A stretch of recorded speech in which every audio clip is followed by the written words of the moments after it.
سلامونه او نیکې هیلې هیله یم چې جوړ او روغ به یاست. نن په دې هکله باندې خبرې کوم چې د یو یوټیوبر دپاره کوم لوازم ضرورت دی، ځکه چې د اکاونټ جوړول، سیټینګ برابرول، کسټمایزیشن، بنر دا څه مو زده کړه. نن په دې هکله باندې خبرې کوم چې د یو یوټیوبر دپاره کوم فزیکي لوازم ضرورت دی، کوم معنوي لوازم ضرورت دی، کوم مادي لوازم ضرورت دی. دا هر څه نن په دغه درس کې تاسو ته تشریح کوم، انشاءالله چې هغه کوم تاوانونه چې ما خپله کړي دي هغه به تاسو ونه کړئ. نن په دغه درس کې تاسو ته وایم چې تاسو کوم شیانو ته ضرورت لرئ. زه درس ته تر اضافي خبرې تېرېږم. تر هر څه وړاندې مخکې له دې چې تاسو یوټیوب شروع کړئ، تاسو په لومړي قدم کې باید د وینا جرأت پیدا کړئ چې تاسو وکړئ چې د کامرې مخ ته خبرې وکړئ. په لومړي قدم کې ستاسو اولینه وظیفه همدغه ده چې خبرې وکړئ. خبرې ستاسو دپاره ډېر لازمي دي او دا ستاسو په ټوله د یوټیوب په ټولو چارو کې ستاسو لومړنی ضرورت دی چې تاسو باید هغه زده کړئ. ځکه چې ډېر ځوانان دي چې کله هم یوټیوب ته راځي، دوی د کامرې مخ ته دومره ویرې لري، دومره په زړه کې ډبیږي چې یو څوک پوهېږي چې د دې سړي جرأت کم دی، د کامرې مخ ته خبرې نسي کولی او دا ټولې خبرې دي. نو ځکه چې کله هم ما خپله شروع کړه، ما په کور کې په لومړي ځل باندې ډېرې ویډیوګانې ثبت کړې او هغه مخکې هم ما په افغانستان کې د تلویزیونونو سره د مرکو تجربه درلودل. دا زما لپاره لویه مرسته وه چې په افغانستان کې د تلویزیون سره مرکې او دلته په افغانستان چې کله راغلم د کامرې مخ ته مې ډېرې ویډیوګانې ثبت کړي، ډیلیټ مې کړ، ثبت مې کړي، ډیلیټ مې کړ، ثبت مې کړ، ډیلیټ مې کړه او همدغه ډول باندې خپل د خبرو جرأت مې د کامرې مخ ته ښه قوي کړو. د هغه نه وروسته چې کله هم خپل ابتدا مې شروع ورکړه، په لومړي قدم کې ما د ټیک ټاک څخه شروع کړه، ځکه چې ټیک ټاک یو دقیقه ویډیو ده، په شروع کې یوه دقیقه خبرې کولی سئ، مګر چې کله هم تاسو غواړئ اضافه خبرو ته ولاړ شئ، 10 دقیقې 20 دقیقې هغه باندې که تاسو کله هم لیکچر ته راځئ چې تاسو د استادي تجربه ونه لرئ، یو بله ښېګڼه همدغه وه چې په افغانستان کې ما د شخصي پوهنتونونو د استادي تجربه هم درلوده. زموږ زیاتره اصلي ستونزه چې د یوټیوبرانو ده، د دوی خبرې خلاصېږي. زیاتره کسان همدغه وایي چې موږ یوه دقیقه خبرې وکړو، خبرې بله خلاص دي، موږ نه پوهېږو چې څه شی ورته ووایو په دې باره کې. خبرې نه خلاصېږي. ستاسو ستونزه دا ده چې تاسو د خبرو جرأت نه لرئ. چې کله هم جرأت مو د لاسه ورکړو، د کامرې مخ ته مو هغه خپل فزیکي تعادل او رواني تعادل ټوله مو د لاسه ورکړه، په دغسې حالت کې مغز بیا ستاسو دپاره خبرې نه تولیدوي. په دغسې وخت کې مغز بیا ستا د بدن د کنټرول په هکله باندې اخته کېږي. نو کله چې مغز هلته مصروف سو، په هیڅ عنوان باندې اضافه خبرې نه لرئ. نو په لومړي قدم کې ستاسو دپاره لازمه دا ده چې تاسو باید د خبرو او د وینا کولو طریقې زده کړئ. د خبرو او وینا کولو طریقې همدغه دی چې ولاړ شئ د ښیښې مخ ته ودرېږئ، خبرې وکړئ. همداسې په کور کې د خپل د کور ماشومان راټول کړئ، د هغه مخ ته ولاړ شئ، خبرې وکړئ.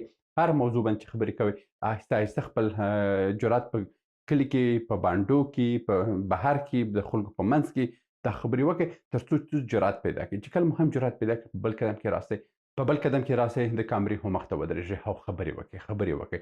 بیا دا ویډیوګانې خپله وګورئ چې کوم ځای کې ستونزې دي، هغه ستونزې هوارې کړئ. په بل قدم کې ولاړ شئ، ټیک ټاک ته ویډیوګانې اپلوډ کړئ. هغه ځای کې که خلکو خوښ کړئ، انشاءالله چې آهسته آهسته مو خوښوي. داسې نه ده چې په یو ورځ کې ټوله در باندې عاشقان سي او تاسو وګورئ چې والله چې ویډیو خو مې اپلوډ کړی، ولې نه ګورئ، ولې لکه فلانی چې 10,000 ویو لري، ولې زه یې نه لرم. ګوره هغه فلانی چې 10,000 ویو لري، هغه 10,000 ستونزې هم ګاللې چې تر 10,000 ویو ورسېدلې. ته هم باید 10,000 ستونزې وګالې تر څو هغه 10,000 ویو ته ورسېږې. نو د دې لپاره وخت پکار دی او تاسو باید خپل د خبرو په هکله باندې ډېر توجه وکړئ او تاسو باید په دې هکله باندې خپل جرأت ډېر کړئ. دویم خبره دا ده چې د کامرې چل زده کړئ.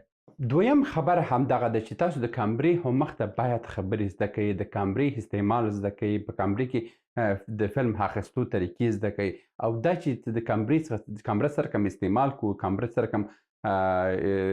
کومه کامره واخلو او په کوم ځایو کې موږ کومې کامرې باید استعمال کوو، دغه ټولې خبرې د کامرې په برخه کې راځي او د خبرو په برخه کې هم تاسو ته ابتدایي معلومات درکوم او هغه بل ویډیو کې تاسو ته وایم او دا د کامرې موضوع ده چې د کامرې په هکله باید یو ویډیو چې راتلونکي کې زه نشروم هغه هم وګورئ خو تاسو د کامرې په هکله باید ډېر څه ویډیوګانې وګورئ ځکه چې تر ټولو مهمه دا ده چې کامره په صحیح ډول باندې تاسو استعمال کړئ. چې کله مو هم کامره په صحیح ډول باندې استعمال کړه هغه نور کیفیت هر څه سم و بیا په هغه صورت کې ستاسو ویډیوګانې هم ښه کیفیت لري او خلک یې هم ګوري. نو په دویم قدم کې د کامرې استعمال.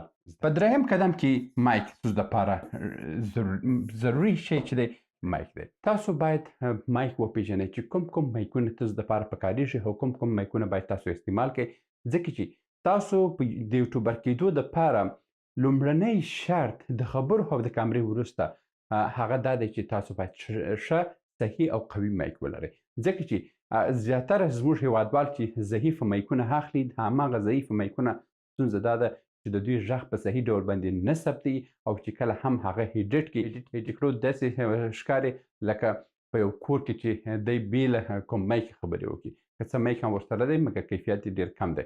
نو د مایک په هکله باندې راتلونکې ویډیو ده او هغه هم وګورئ چې کوم مایک باید تاسو ځان ته واخلئ او کوم مایک باید ځان ته استعمال کړئ. په څلورم قدم کې ستاسو دپاره یو کمپیوټر پکار دی چې تاسو کوم ډول کمپیوټر باید تاسو ځان ته واخلئ. که تاسو څخه یو کمپیوټر دی چې 32 جی بي رام لري هغه کمپیوټر ستاسو دپاره بهترین دی. تاسو کولی شئ اډاب پریمیر سافټویر ځان ته ډاونلوډ کړئ. د اډاب پریمیر د استعمال او د ایډیټ کولو ویډیو را روانه ده په هغه کې تاسو ته وایم چې په اډاب پریمیر کې څرنګه خپل ویډیوګانې تاسو ایډیټ کړئ او همدغسې کوم کمپیوټر چې څه ډول استعمالیږي مثلا ګرافیک ولري وی نه لري مثلا په 8 جی بي رام باندې هم موږ کولی شو خپل ویډیوګانې ایډیټ کړو نه شو کولی.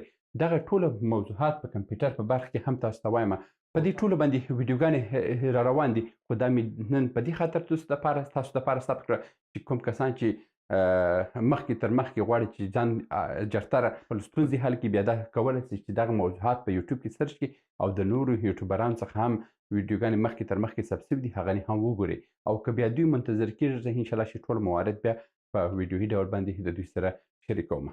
په څلورم قدم کې ستاسو دپاره مهمه دا دی کریټیویټي ده چې تاسو باید خلاقیت ځان سره ولرئ. خلاقیت دا دی چې په هره ویډیو کې تاسو باید یو نوی نوښت ولرئ یو څه تغیرات باید راوئ. داسې نه اوسي چې تکراري خبرې په هر ویډیو کې وکړئ. تاسو دپاره مهمه دا ده چې په هر ویډیو کې باید تازه معلومات ولرئ تازه خبرې ولرئ. هیڅ هغه تکرار خبرې باید پکښې کې نه اوسي. نو ځکه که تکرار خبرې تاسو په خپل ویډیوګانو کې وکړئ خلک ستاسو ویډیوګانې نه ګوري. تاسو باید هره ورځ تازه معلومات ولرئ. په پنځم قدم کې تاسو دپاره صبر او حوصله پکار ده چې تاسو باید صبر او حوصله ولرئ ځکه چې زیاتره زموږ هېوادوال چې دي دوی چې کله هم یوټیوب جوړوي دوی غواړي په دغه یوه میاشت کې د دوی یوټیوبونه باید په عاید رسي دوی دپاره پیسې پیدا شي او دغه خبرې باید وسي. که څوک په دې تمه ناست چې په یوه میاشت کې د دوی دپاره بس بنډل پیسې راسي دا کار دې نه کیږي ځکه چې دا امکان نه لري چې تاسو په یوه میاشت کې تاسو د یوټیوب څخه عاید ترلاسه کړئ. تاسو دپاره لازم همدا ده چې تاسو باید منتظر اوسئ 1 کال 2 کاله تاسو باید کار وکړئ تر څو ستاسو یوټیوب په یو ځای ته ورسیږي یو ښه موقعیت پیدا کړي او ستاسو دپاره عاید ترلاسه کړي. په شپږم قدم کې ستاسو دپاره دا دی چې ټیم باید ځان ته جوړ کړئ. ټیم په ټیمي ډول باندې کار مخته یوسئ. زموږ زیاتره هېوادوال دي چې په تنهایي ډول باندې دوی غواړي چې دا هر څه مخته یوسي چې دا نه کېږي په تنهایي ډول باندې. چې کله هم غواړئ یوټیوب جوړ کړئ که په سرمایه لرئ خو په خپله پانګونه وکړئ. د مثال په ډول باندې ښه مایک ځان ته واخله ښه کامره ځان ته واخله ښه کمپیوټر ځان ته واخله ایډیټران ځان ته مقرره کړه معاش ورته ورکړه او همدا ډول باندې د فلم اخیستو دپاره مجربه کسان وټاکه. که پیسې لري خپله کولی شي چې دا مخته یوسي او که کله چې تا سره بیا پیسې نشته بیا ته غواړې چې یوټیوب ته ولاړ شې او د یوټیوب کې اکاونټ جوړ کړي او یوټیوب کې پیسې ترلاسه کړي په دغسې وخت کې بیا تاسو کوشش وکړئ چې په ټیمي ډول باندې مخته ولاړ شئ.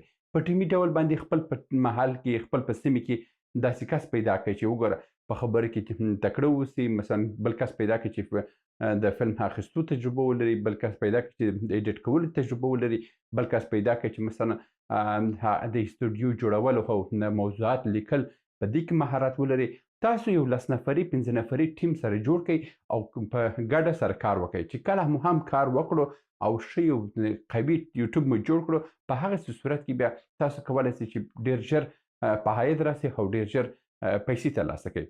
ځکه زیاتره زموږ کسان چې یوټیوبونه جوړوي دوی مثلا یو ویډیو نن اپلوډوي یو ویډیو یو میاشت بعد اپلوډوي یو ویډیو به یو هفته بعد اپلوډوي. ګوره په یوټیوب کې که تاسو تقسیم اوقات نه درلود نظم ونه درلوده یوټیوب تاسو د سرچ انجن څخه غورځوي. تاسو باید نظم ولرئ. په هر اونۍ کې باید تاسو خامخا یو ویډیو دوه ویډیو درې ویډیو باید تاسو خامخا اپلوډ کړئ. که تاسو دا کار نه کوئ د سرچ انجن څخه تاسو لویږئ. هیڅ امکان نه لري چې تاسو په سرچ انجن کې دوامداره پاتې شئ ځکه چې یوټیوب هم الګاریتم لري. هغه الګاریتم هغه د ماشین مغز دی.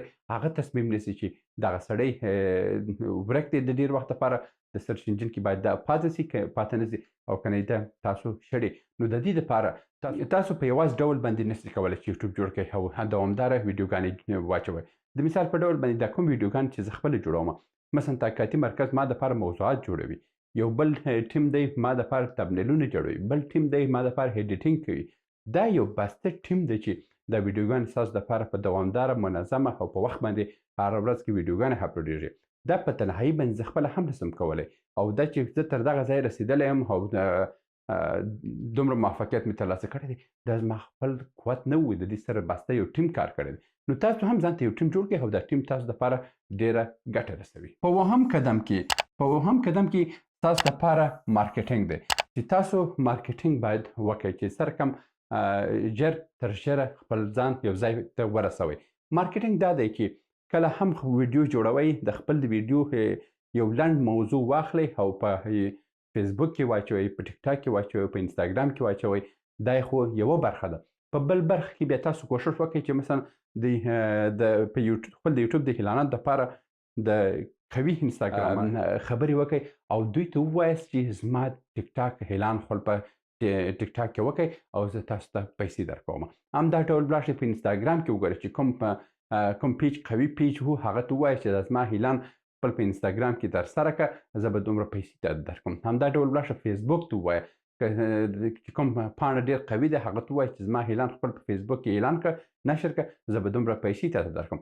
دغه ډول باندې که تاسو په مارکیټینګ او بازار موندنه ولرئ دوامداره ستاسو یوټیوب به په مخ کې ولاړ شئ او ستاسو یوټیوب به په دوامداره ډول باندې لیدونکي ولري او ستاسو یوټیوب به دوامداره ستاسو لپاره ښه پیسې ولري. که دغه کار تاسو نسئ کولی او که ته وایې چې نه ټیم غواړم نه بازار موندنه کوم نه یو ښه کمپیوټر ځان ته اخلم او دا هر څه زه په یو ساده موبایل مخ ته وړم بیا په هغسې صورت کې یو معجزه به تاسو ته راپېښه سي چې په یو معجزهي ډول باندې به تاسو مخ ته ځئ. ځکه چې زیاتره زموږ هېوادوال چې دي یوټیوبونه جوړ کړي دي دوی په یو ټلیفون باندې غواړي دا هر څه کنټرول کړي. دا امکان نه لري. دا بیا تاسو ته وایم دا امکان نه لري.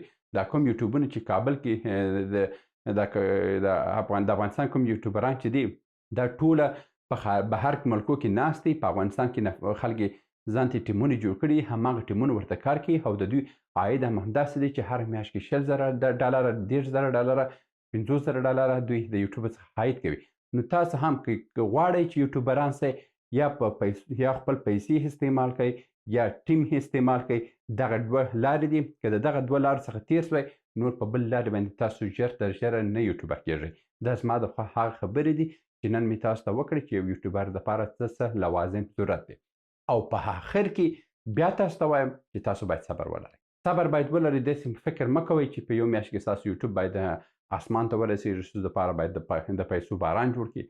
هېڅ امکان نه لري چې تاسو باید یو کال دوه کاله ورته وخت پرې نږدی. همدا اوس زما یوټیوب کې زه دا ویډیوګانې اپلوډوم مثلا په هر ویډیو باندې زه 1000 ویو بالا نه لرم 500 ویو بالا نه لرم مګر زه یې خپل ویډیوګانې اپلوډوم او زه د خپل سلسلې ته دوام ورکوم ځکه زه پوهېږم چې یو وخت نه یو وخت زما چینل یو ځای ته رسېږي هم به زما عاید سي هم به زموږ هېوادوال یو ځای ته ورسېږي هم ثواب هم خورما دواړه کې زه امیدوار یم په دواړو برخو کې دا امکانات شته چې زما چینل یو ځای ورسېږي. هغه متل دی وایي د څاڅکو څخه سیندونه جوړېږي.